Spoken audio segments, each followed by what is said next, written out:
Halo semuanya, kali ini kita lagi ada di Gereja Katolik Santo Paulus.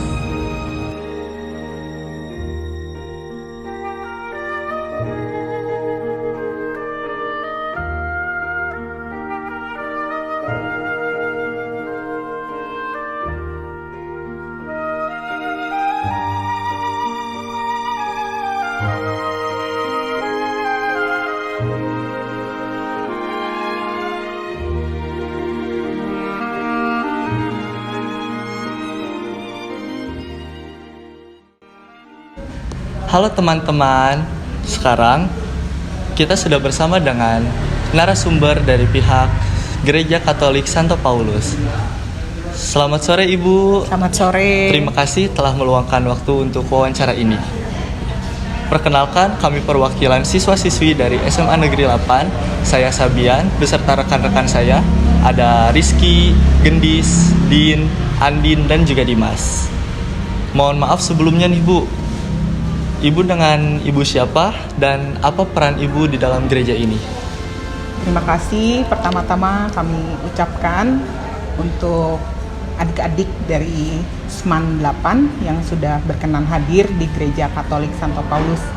Perkenalkan, nama saya Yeyen Sandra Tanumi Harja. Saya relawan yang melayani di Gereja Katolik Santo Paulus ini sebagai sekretaris Dewan Harian. Mungkin itu dulu perkenalannya. Untuk pertanyaan pertama, apakah boleh Ibu menceritakan sedikit sejarah tentang awal mula gereja ini? Oke, untuk awal mula dari terbentuknya Gereja Katolik Santo Paulus ini pada tahun 1937, Gereja Katolik ini ada secara tidak resmi ya, karena sudah ada umat itu pada tahun 1937 itu ada seorang imam dari Belanda yang namanya Van Schaik. Nah, mereka itu hadir di area sini, di wilayah Muhammad Toha ini. Dulu itu letaknya di Jalan Pungkur gitu. Ada salah satu rumah di Jalan Pungkur yang digunakan oleh warga negara Belanda yang ada di Indonesia untuk beribadah. Jadi itu mungkin awalnya pada 1937, lalu mulai terbentuk gereja itu di tahun 1939 yang ditandai dengan baptisan pertama. Jadi ini bukunya ya. Mungkin kalau mau disorot ya, di sini tuh ada. Jadi awal mula berdirinya gereja adalah ditandai dengan adanya baptisan pertama. Ini juga warga negara Belanda yang lahir di Indonesia lalu dibaptis di Gereja Katolik Santo Paulus ini. Jadi kalau mau disebut cikal bakal dari Gereja Katolik Santo Paulus adalah ini, baptisan pertama. Dan selalu semua di Gereja Katolik itu terbentuknya gereja adalah ditandai dengan buku-buku baptis seperti ini. Mungkin itu dari ini bukunya. Dan sampai sekarang untuk baptisan itu tercatat semuanya di Gereja Katolik Santo Paulus.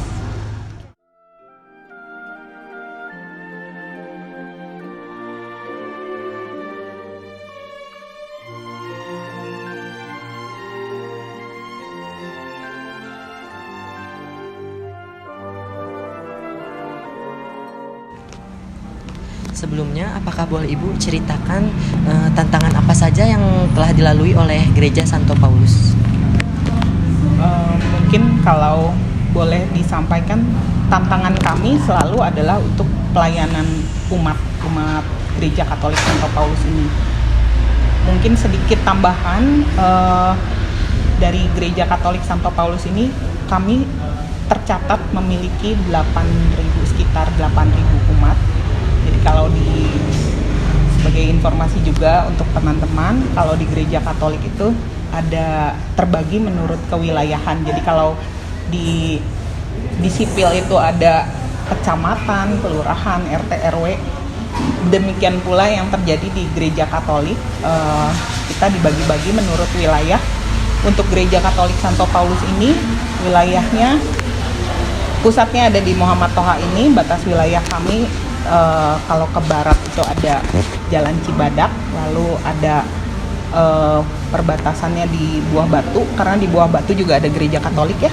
Lalu ke arah timur itu ada gereja katedral. Nah, itulah batas-batas wilayah kami.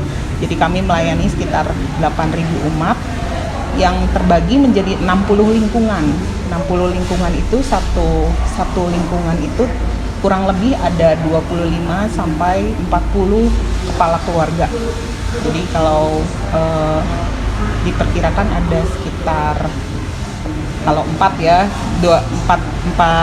orang aja per keluarga gitu ya, ayah, ibu, 2 anak gitu, kurang lebih satu lingkungan itu 100 gitu, kurang lebih seperti itu. Jadi tantangan kami menyediakan sarana-sarana yang diperlukan untuk keimanan dari umat Katolik gitu ya. Jadi tantangan kami selama ini dan juga yang sudah berhasil diatasi, salah satunya melengkapi sarana peribadahan di Gereja Katolik Santo Paulus. Jadi misalnya untuk untuk berdoa hening, kami punya kapel, ada kapel Bunda Maria ya kami sebutnya, kalau di teman-teman Muslim mungkin Siti Maryam Ya. itu. Ada kapel, ada gereja, ada juga ruangan-ruangan gereja yang lebih kecil, kami sebutnya kapel, itu juga sudah dibuat, sudah disediakan untuk keperluan umat. Juga sarana-sarana lain misalnya gedung-gedung pertemuan atau ruang-ruang pertemuan kami sediakan juga untuk umat. Jadi tantangan kami adalah memberikan pelayanan yang lebih baik untuk umat Katolik, untuk meningkatkan sesuai fungsi gereja ya, memelihara iman dari umat Katolik. Gitu aja. Baik, izin untuk melanjutkan pertanyaan Ibu.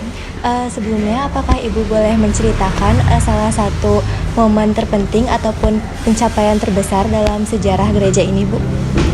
Pencapaian terbesar mungkin seperti yang melanjutkan yang sebelumnya ya.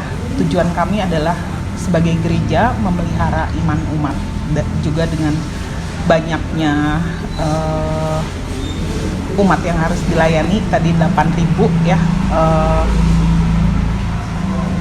Kami sudah menyediakan sarana-sarana itu, dan mungkin boleh ditandai dari sini tuh dari sejarah ya. Sejarahnya mungkin kami dulu punya gereja, lalu ada dilakukan renovasi yang terbesar itu ada di tahun 2017 itu kami melakukan renovasi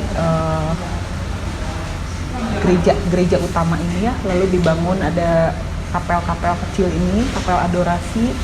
Di sini semuanya untuk memelihara iman umat. Juga renovasi yang dilakukan untuk pembangunan gedung pastoral. Lalu yang menjadi momen khusus mungkin bahwa gereja ini pernah kedatangan para uskup se-Indonesia. Jadi memang waktu itu renovasi terbesar itu dilakukan sebelum kunjungan para uskup se-Indonesia. Jadi biasanya mereka bersidang setahun sekali di Jakarta ya, karena di ibu kota, di pusat pemerintahan. Tapi pada waktu 2018 itu karena ada sesuatu hal, jadi gedung yang di Jakarta itu dibangun, sidang itu dilakukan di Bandung, di gedung Keuskupan Bandung yang di Bumi Silih Asih, Jalan Muhammad Ramdan. Jadi mereka karena di Bumi Silih Asih itu tidak ada gereja, mereka mengunjungi gereja Santo Paulus. Jadi untuk umat sendiri kami sangat bersuka cita menerima para pemimpin umat gitu ya, uskup itu kan jadi mungkin kalau mau ngomong di tingkat provinsinya gitu ya, para uskup se-Indonesia itu bisa hadir di gereja Katolik Santo Paulus. Kira-kira nih Bu, bagaimana cara agar gereja ini dapat terus mengikuti dengan adanya perkembangan zaman? Perkembangan zaman. Oke.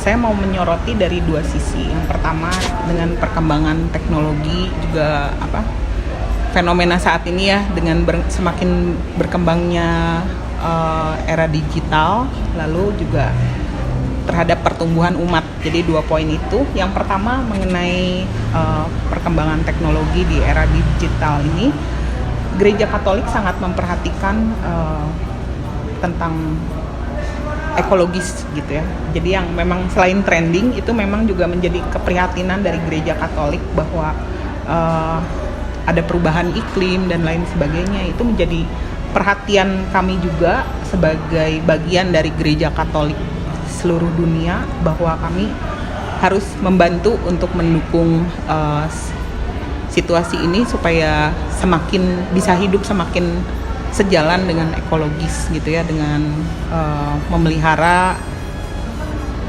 seluruh ciptaan gitu. Jadi yang kami lakukan adalah salah satunya mengurangi penggunaan kertas, karena kita tahu kertas itu juga berarti kan banyak menebang pohon dan lain sebagainya. Yang kami lakukan adalah mengganti lembar-lembar yang biasa digunakan sebagai untuk lembaran doa untuk membantu umat, itu sudah tidak ada, diganti dengan kami menambahkan sarana untuk videotron gitu. Jadi semua teks yang diperlukan oleh umat kami sudah tidak menggunakan lembaran kertas, kami menggunakan sarana videotron itu. Dan juga di beberapa ruang pertemuan itu sudah sepenuhnya digantikan dengan layar-layar LED. Jadi kami tidak sangat mengurangi penggunaan kertas gitu. Jadi seperti itu. Juga ada misalkan buku-buku untuk pembinaan iman seperti itu, kami lebih banyak menggunakan sarana elektronik gitu ya, file-file PDF dan lain sebagainya. Lalu yang kedua juga menghadapi tantangan zaman, kami sangat memperhatikan pertumbuhan dari orang muda ya, pasti dimanapun orang muda adalah masa depan gitu ya. Jadi kami sangat memperhatikan pembinaan iman untuk orang-orang muda ini gitu. Kami menyiapkan berbagai sarana yang diperlukan supaya mereka bisa juga hadir di gereja, terlibat dan bertumbuh di dalam imannya di dalam gereja gitu. Jadi tidak melulu kegiatan untuk perkembangan iman, tapi juga ada kegiatan lain yang mereka supaya bisa berkomunitas dengan rekan-rekan yang seiman gitu. Jadi ada beberapa klub misalnya untuk paduan suara, lalu untuk band gitu ya, untuk bermusik, atau untuk mereka sarana berolahraga, mereka biasa suka badminton bareng misalnya, seperti itu ada. Jadi itu mungkin cara-cara kami untuk menghadapi perkembangan zaman. Apa harapan Ibu untuk gereja ini untuk kedepannya? Harapan untuk gereja Katolik Santo Paulus terutama seperti harapan seluruh umat Katolik pada umumnya, kami berharap bisa menjadi berkat dan sukacita untuk semua makhluk berarti manusia dan juga seluruh ciptaan gitu ya, menjadi berkat dan sukacita tidak saja untuk kami yang seiman, tapi juga membawa sukacita untuk warga masyarakat. Salah satunya kami juga sudah terlibat dalam beberapa event atau kegiatan-kegiatan yang diadakan oleh masyarakat. Jadi misalnya dari kelurahan atau dari undangan dari kecamatan, kami selalu hadir bersama-sama, juga bersama-sama hidup penuh toleransi dengan umat beragama lain. Seperti kita ketahui juga di kecamatan Balong Gede ya, Balong Gede ini ada kampung toleransi, kami juga terlibat di sana. Dan itu sungguh membawa sukacita bahwa kami bisa hidup dengan damai bersama-sama di wilayah Muhammad Toha ini. Jadi di sini mungkin ada 2 kelurahan ya, Kelurahan Regol dan Balong Gede. Yang paling Kecamatan Regol, Kelurahan Pungkur dan Balong Gede, itu kami bisa sama-sama hidup berdampingan. Itu sangat kami apresiasi karena juga suasananya tuh enak gitu ya untuk kehidupan beragama di sini gitu. Semoga semakin terjaga untuk kebersamaan ini juga. Kami tidak saja terlibat di dalam paroki itu gereja gitu ya. Kami tidak saja berkembang di dalam gereja, tapi juga bersama-sama bertumbuh di masyarakat. Oke teman-teman, wawancara kali ini sudah selesai nih. Kami semua sangat berterima kasih kepada Ibu Yeyen yang sudah meluangkan waktunya untuk mengikuti wawancara kali ini. Sekian, terima kasih.